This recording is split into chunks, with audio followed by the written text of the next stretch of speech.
If you're wondering why I don't post videos very often anymore, that is why.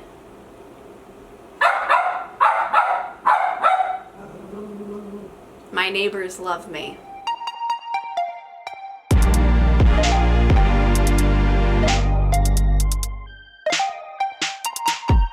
Hey guys, welcome back to Madison's Reading Corner. I'm Madison, and it is almost the end of July, so I thought now is as good a time as any to do the mid-year book freakout tag. Every year I love seeing these videos from other booktubers because I love seeing where everyone else is at with their reading, what the rest of their goals are. But yeah, so I'm excited to do it. I think this is going to be a lot of fun.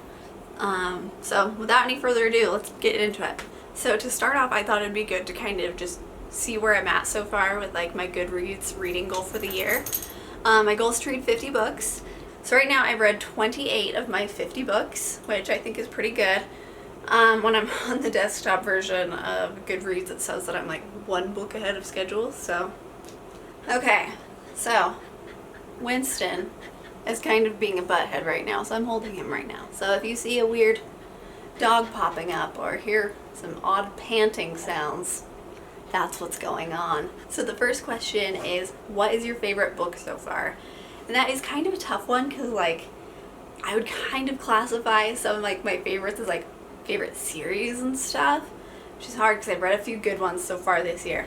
Right now I'd have to say that my favorite book so far is definitely a Darker Shade of Magic series. I grabbed A Gathering of Shadows because I'm holding a dog. But I love this series so much. It's so good and it's just totally one of my all-time favorites. So yeah, I think that Darker Shade of Magic was one of my favorites of the year so far. And then number 2 is, what is the best sequel you've read? And again, I've read some good series this year, which has been so great.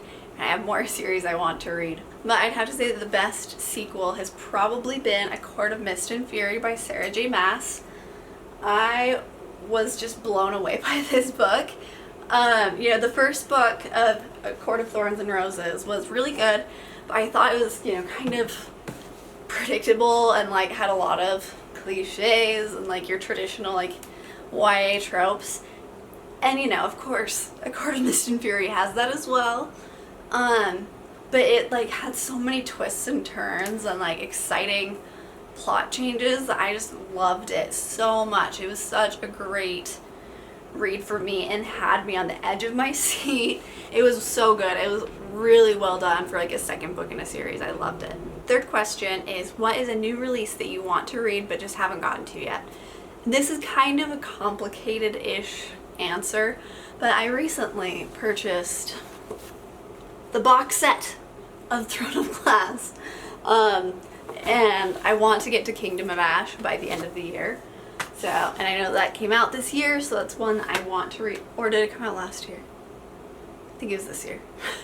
Either way. So I want to read Kingdom of Ash by the end of the year. However, so far I've only read Throne of Glass. Also, this has become my Sarah J. Maas shelf. Question 4 is, what is your most anticipated book release for the second half of the year? This one's kind of a tricky one for me because I have a few favorites, so I'll just mention all of them.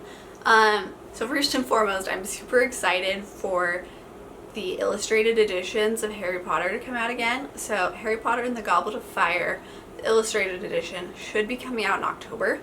I think it's October. I think they're already doing like pre-orders. But yeah, so I totally want to get that because I love those illustrated editions. They're so beautiful. And then another one that I'm really excited about is the third book in the Scythe trilogy because such a good series. Again, I also have to read Thunderhead before I get to the new book, but it's cool, I got this. But Scythe was so incredible and I tell everyone about it because it's my favorite book. One of my favorite books. And so yeah, I need to read the second book so I can read the third book that's coming out later this year. The next one that I am super excited about is the final book in the Three Dark Crowns series. It's another series that I am like totally passionate about and I love so much. I know it's one that like historically hasn't been everyone's cup of tea. Like some people are kind of like, I don't know. And I can see that, but I just love the concept of it so much and like I'm into like dark fantasy and stuff, so it's kind of my thing. But I think it comes out in September, like right around my birthday. So question 5 is, what was your biggest disappointment of books this year? And this one's like probably going to be kind of controversial. But it was Skyward by Brandon Sanderson. I love Brandon Sanderson. I mean, if you can like see the shelf below, kind of, I have another shelf dedicated to Brandon Sanderson. He's my favorite author. He's so good. But yeah, I didn't love Skyward. I felt like it just kind of fell flat for me, and like it felt very much like every other YA science fiction book that I've ever read. Like it just kind of relied really heavily on a lot of like young tropes that his normal writing doesn't fall into. So I was kind of disappointed that he let that happen with the young adult book, because it doesn't have to be that way. You know, like I mostly read YA. I know that not all YA has to have all of like the angsty like stuff. I don't know. Angsty stuff can be fun, but it just felt really out of place in Skyward, and it just wasn't my favorite. But I know a lot of people loved it, but kind of disappointment for me because I was really excited for it. But it's one that I probably will still read the sequel of it, because I suspect it's one that's going to get better with time. But right now it's not my favorite. Also, can I add like a bonus book for biggest disappointment? Because if I'm going there, we're gonna mention A Court of Frost and Starlight, because what was this? What was this book? I mean, I get it's like a nice little like short novella. It's, you know, it was like, it just felt like fan fiction to me. Like it felt like I was just stepping into like a little short story about Farah and Rhysand's happy Christmas together. Like that's what this book should have been called. It still was enjoyable. Like I enjoyed it, and it was a quick read because it's only 200 pages. But I wasn't even invested in this book until it had the preview for the next book at the end. Like it has a little like chapter at the end, and I was more excited about the final preview chapter than I was about this book. I mean, really, we go shopping with Farah like 4 times. How many times do I need to go Christmas shopping with her? But yeah, like it just felt like an unnecessary book. Like I would have rather wait a little bit longer so we could get like a really good like next novel in the series. But I digress. Number 6, biggest surprise. That was definitely The Night Circus by Erin Morgenstern. I was so enchanted by that book, and I just loved it so much. It was just beautifully written and like full of surprises and twists and turns, and I mean her writing style is so lyrical and immersive that like I felt like I was there at the Night Circus, and so I just loved it so much. So the Night Circus was kind of like a fascinating read for me, because the Night Circus is about like this traveling circus that goes from town to town. No one knows when it's going to show up or for how long it's going to be there. It's only open at night, and it's just, you know, filled with these immersive, amazing, magical experiences in it inside. And so, you know, and so it's amazing, and you follow like these different characters who are kind of in a competition of sorts, like inside the circus, like to see like who can, you know, be the best magician in the circus. But the thing that was fascinating about it is that for me, usually in books, if I don't have a sense of what's going on in the book and like the direction that it's specifically headed, I kind of lose interest. And so, but with this one, like I didn't know where it was going. I had no idea what was going to happen plot-wise, even until like the very last chapter. I was on the edge of my seat, and like at times like the story didn't feel like it was really moving that much, but I still loved it because it was such an exciting and immersive book, and it was just so beautifully written that I really enjoyed it the whole time. Number 7 is favorite new author, which I'd have to say, because like I binged her series earlier this year, and I'm about to start binging Throne of Glass, it's gonna have to be Sarah J. Maas. In the past, I've only ever read like a couple of her books, and so like I didn't ever see like the major appeal of her until I started binging her series, and then now I'm hooked on it, and I love her writing style. It's just fun, it's super addictive, super enjoyable, and yeah, I'm just loving it, and I'm excited to keep going with the series. So number 8 is newest fictional crush. And now that I'm married, and I have been for a few years, like I always find these questions kind of like weird for me, because I'm not like, I don't know, that's not me. Number 9 is newest favorite character. I haven't had any characters that like super stood out to me this year, of ones I really loved and that stand out as being new favorites of all. I mean, there were lots of great characters, but I don't know. But yeah, I guess one that I really have enjoyed this year, and he isn't even like a main character, but that is Rye from A Darker Shade of Magic. I just honestly love Rye as a character. I don't know why. And maybe it's just because like he cares so much about people, especially like Kel and stuff. But yeah, he was one of my favorites, and like I just enjoyed him and his snarky comments and stuff. And I feel like he had a lot of growth as a character throughout the series. So that's what I'll go with. Number 10, name a book that made you cry. I'm going to have to say that Sarah's Key by Tatiana de Rosnay was probably the biggest tearjerker for me so far this year. I think I've kind of like teared up at most of the books that I've read this year. But Sarah's Key was very emotional for me.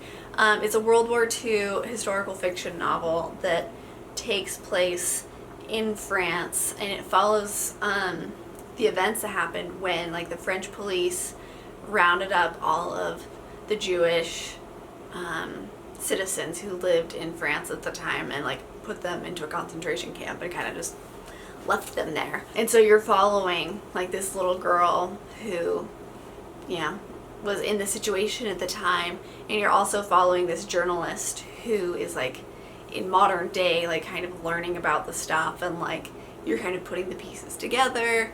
And it wasn't like the best historical fiction novel I've ever read. There's some that I think stand out to me more. But this year, like this one definitely stood out to me, and it definitely was an emotional one because you're reading from the perspective of a girl who's like 5 years old. And so, it's really emotional to like see, what she's thinking, and to like get into her mind, and know what's going to happen to her and her family, and she doesn't understand what's going on. And yeah, it's a powerful one. I would recommend it for sure. Number 12, what is the most beautiful book that you've bought this year? And I bought a few doozies. I really have. Yeah, and like some of them are like made to be beautiful because they were like the Barnes and Noble collector editions and stuff. But as far as like just general like books that are being published, and one that's like a newer release as well, that I still haven't read, but I love the book cover, is The Wicked King by Holly Black. I don't know what it is about this cover that is just so appealing to me. I guess it's just like a beautiful like crisp white that fades into like this beautiful turquoise, and like the gold crown with it, and it just gets me. There was like a version of this that's like a Barnes and Noble special one that like replaced like the white with like a black background and like made the water darker. Like it made it harder to read The Wicked King, and like made it harder to see the crown. I just didn't love that version as much, so like I had to like order this one online because I was so obsessed with this cover, and I still am. And this is one that I need to read before the end of the year because it's so pretty. The last question is, in the last half of the year, what books do you still want to read? And in short, I guess I could say so many books. Like I mentioned earlier, I want to finish the Throne of Glass series by the end of the year, which I think should be doable. If not by the end of this year, it'll be probably early next year that I finish all of them. And I also want to read this autobiography from Beryl Markham called West of the Night. She was the first female pilot to fly from from east to west. Because yeah, Amelia Earhart went west to east. She went east to west. And it looks like it's going to be so wonderful, and I've heard nothing but great things about it. But yeah, I've been meaning to read this forever and I haven't. And then another one that I've been promising myself for like a year and a half that I'm going to read, that I will read by the end of the year. I'm feeling like fall, like October is when I'm thinking this is going to be prime reading for me. And that is Six of Crows by Lee Bardugo. I know I've really mentioned this every single month that I'm going to read this, and I will read it by the end of the year, period. Also by Lee Bardugo, I need to read Shadow and Bone and the rest of that series, because I'm a slacker. Oh gosh, and I also still need to read Thunderhead. I mentioned that earlier, but I need to read that. Anyway, that was my mid-year book freakout tag. I hope you guys enjoyed it. Sorry I got a little bit ranty in there at times. But yeah, I'm excited to finish out the rest of the year with my books and see where I end up finishing. But yeah, this was a lot of fun. I hope you guys liked it. If you guys did like the video, be sure to press the like button so I know that you guys liked it, so I can make more videos like this in the future. And also, we are going to start posting more often, so press the subscribe button so you can join our reading family over here at Madison's Reading Corner. And if you press the subscribe button, you get to see a whole lot more of this. And you get to see more of this little face. He's a squirmy one. Thank you so much for joining us today, and we'll see you next time. Bye!